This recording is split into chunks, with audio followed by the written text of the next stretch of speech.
Look, you've heard the expression, you only get one chance to make a first impression, right? Well, it also holds true online as well.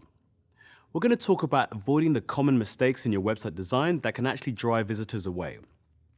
We'll cover how to make sure your pages load faster, making your site more mobile-friendly, improving general accessibility, and also improving the quality of your content. Right, first, you need speed. Internet users aren't famous for patience, and if your page takes too long to load, they'll probably leave. There are lots of technical things that you or whoever builds your website can do to speed things up, like choosing the right technologies or hosting solutions. But there are also some simple fixes. If you have images on your pages, use the smaller ones you need. Ditch large, high-resolution files if they're only going to appear as thumbnails.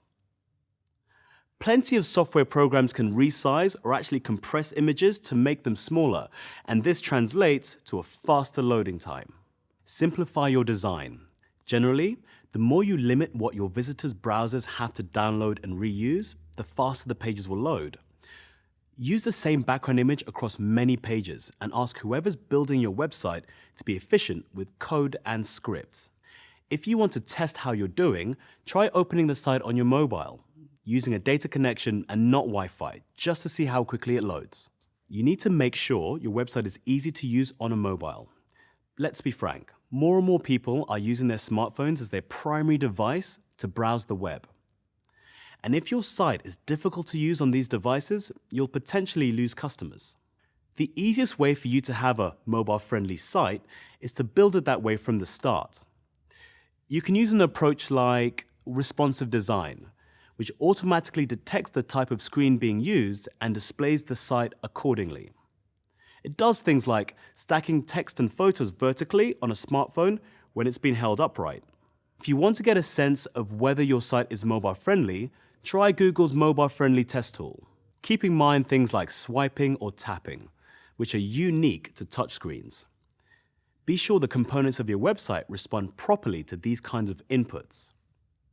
Use widely recognized icons. Making content clear and well organized will help visitors using smaller screens actually find what they're looking for. You'll want to make it easy to find your address and phone number. Most devices are equipped with GPS and mapping features, which can help visitors when they're actually on the go. And of course, when they're accessing your website from a mobile, it should be easy for visitors to give you a ring.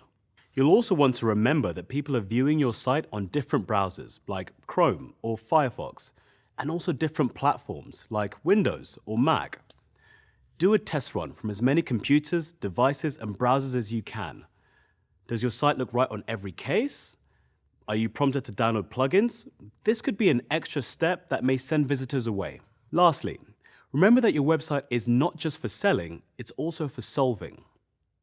Imagine if you're a visitor. Ask yourself, why am I here? What am I trying to do? Or what problem am I trying to solve? For example, if you own a bakery that makes custom cakes, someone is probably visiting your site because they need one. You could write pages about your decorating style and maybe even some inspirations. But a testimonial and photos from a real-life customer might be a better bet. Those are some common mistakes that trip up many websites. To avoid them, make sure your pages load quickly, look great, and behave properly, no matter what device and browser a visitor uses. Think of your customers when you create content. Answer their needs and you'll have a better chance of bringing them in.